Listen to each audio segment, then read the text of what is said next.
UP के बुलंदशहर में एक के बाद एक हत्याओं का सिलसिला थमने का नाम नहीं ले रहा है। साक्षर हत्याकांड के बाद अहमदगढ़ थाना क्षेत्र में 4 दिन से लापता 11वीं के छात्र अनमोल की बेदर्दी से हत्या कर दी गई। हत्यारों ने उसके शव को कुएं में फेंक दिया और फरार हो गए। दरअसल 29 मार्च की रात को अनमोल ने मौत की कॉल रिसीव की और घर से परिजनों को बिना बताए ही चला गया, मगर उसके बाद वो लौट कर वापस नहीं आया। 4 दिन बाद वो घर पहुंची तो उसकी मौत की खबर पुलिस ने आपदा मित्रों को बुलवाया और कुएं में से उसके शव को निकालकर पोस्टमार्टम के लिए भेज दिया गया। हालांकि बुलंदशहर के एसएसपी दिनेश कुमार सिंह ने अनमोल ब्लाइंड मर्डर केस के खुलासे को 5 टीमों का गठन कर दिया है। कॉल डिटेल के आधार पर पुलिस ने कुछ संदिग्धों को भी हिरासत में लिया है, जिनसे पूछताछ शुरू कर दी गई है। आज सुबह जानकारी मिली कुएं में स्मेल आई तो कि एक डेड बॉडी पड़ी हुई है, उसको निकलवाया गया तो वो अनमोल की निकली, जो हरिराज जी का बेटा है।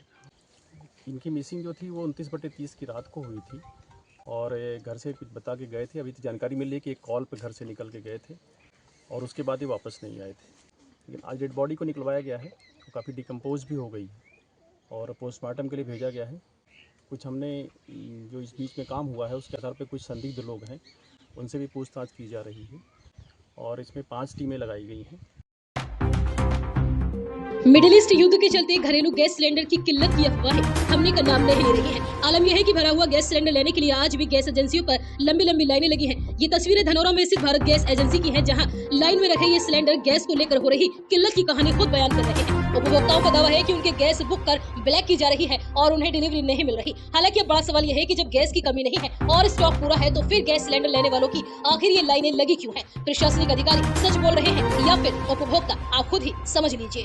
तीसरे महीने में उन्होंने बुक करके भेज दिया, हमारा गया पहले महीने को। मेरा नाम सुशील कुमार भैया। ये 4 दिन हो गए मेरे को लगते लगते। 4 बजे आता हूँ और कभी कभार ऐसा होता है कि मिलता भी नहीं है गैस। यूँ कह देते हैं कि भैया गैस खत्म हो गई। पहले ले गया था जनवरी में, अब आया हूँ लेने के लिए। 4 दिन हो गए लगते मतलब गैस नहीं मिल रही। अभी इस तरह की सूचना मुझको मिली थी तो मैंने उसी समय फिर उसको बात किया उससे, सेल्स ऑफिसर से और गैस एजेंसी वाले से ही लाइन पे लेकर। उनके द्वारा बताया गया कि लगभग 130 लोग हैं, 80 लोग बाहर अभी लाइन पे लगे हैं, 50 को डिलीवरी दी जा चुकी है आज सुबह की और 120-25 के आसपास उनका एक दिन का बैकलॉग है और 120-25 की ही उनकी सप्लाई है। और तो मैंने इसके बारे में जानकारी करनी चाहिए कि आखिर भीड़ क्यों लगी है। तो उनका ये कहना है जिनकी गैस 25 दिन के बाद ख़त्म हो जा रही है या 30 दिन के बाद ख़त्म हो जा रही है, या वो लोग ऐसे कह रहे हैं कि नहीं हमको हमारी गैस ख़त्म हो गई है, जबकि नियम 45 दिन का है। इस वजह से भी लोग आ जा रहे हैं, जिससे भीड़ लगी हुई है। तो गैस की सच कोई मेरी बात हुई है उनके पास भी और प्लांट से सप्लाई में भी कोई दिक्कत नहीं है, गैस की दिक्कत नहीं है। बुलंदशहर पुलिस ने किन्नर के साथ अवैध संबंधों के चक्कर में अपने ही दोस्त साक्षर कौशिक की हत्या कर शव गाड़ने के मुख्य आरोपी दीपक को आखिरकार गिरफ्तार कर लिया है और उसके कब्जे से वारदात में इस्तेमाल बाइक और फावड़ा भी बरामद कर लिया गया है। आपको बता दें कि कल ही पुलिस ने साक्षर कौशिक हत्याकांड का खुलासा कर किन्नर अमन और अवंतिका, देवेश और शुभम को गिरफ्तार कर जेल भेजा था।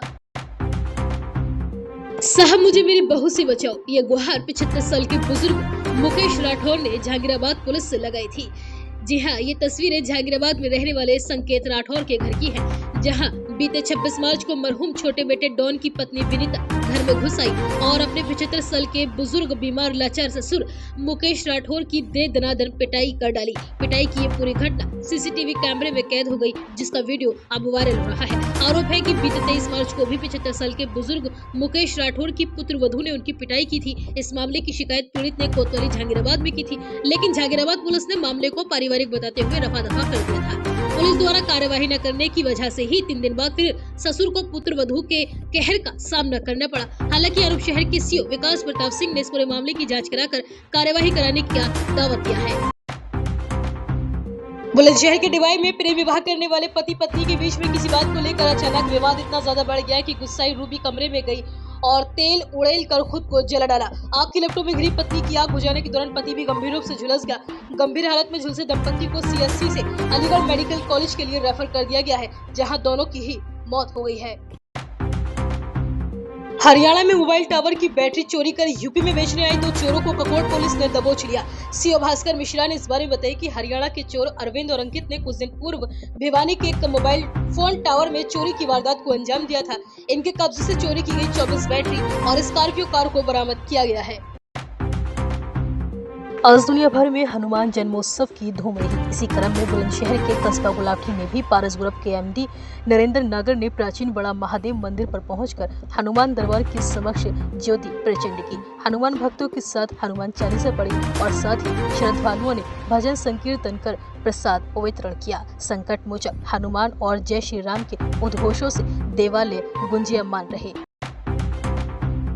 साइबर फ्रॉड में फंसाने की धमकी देकर एक वर्दीधारी ने 5 लाख रुपए ठग लिए। कहा कि तुम्हारा बेटा लाखों के साइबर फ्रॉड केस में फंसा है, उसे बचाना है तो 5 लाख रुपए दे दो। बस वर्दीधारी फर्जी पुलिसकर्मी ने घर आकर रिंकी से जैसे ही कहा तो उसने अपने बेटे को बचाने के चक्कर में वर्दीधारी कुलदीप को 5 लाख रुपए दे डाले। मगर गुड़गांव पुलिस ने फर्जी पुलिसकर्मी के साले राहुल और रिंकी के बेटे पीयूष को साइबर ठगी के मामले में जेल भेज दिया। अब रिंकी ने फर्जी पुलिसकर्मी कुलदीप के खिलाफ FIR दर्ज रिश्वत देने के नाम पर वसूली की गई 5 लाख रुपए की रकम वापस दिलाने की मांग की है।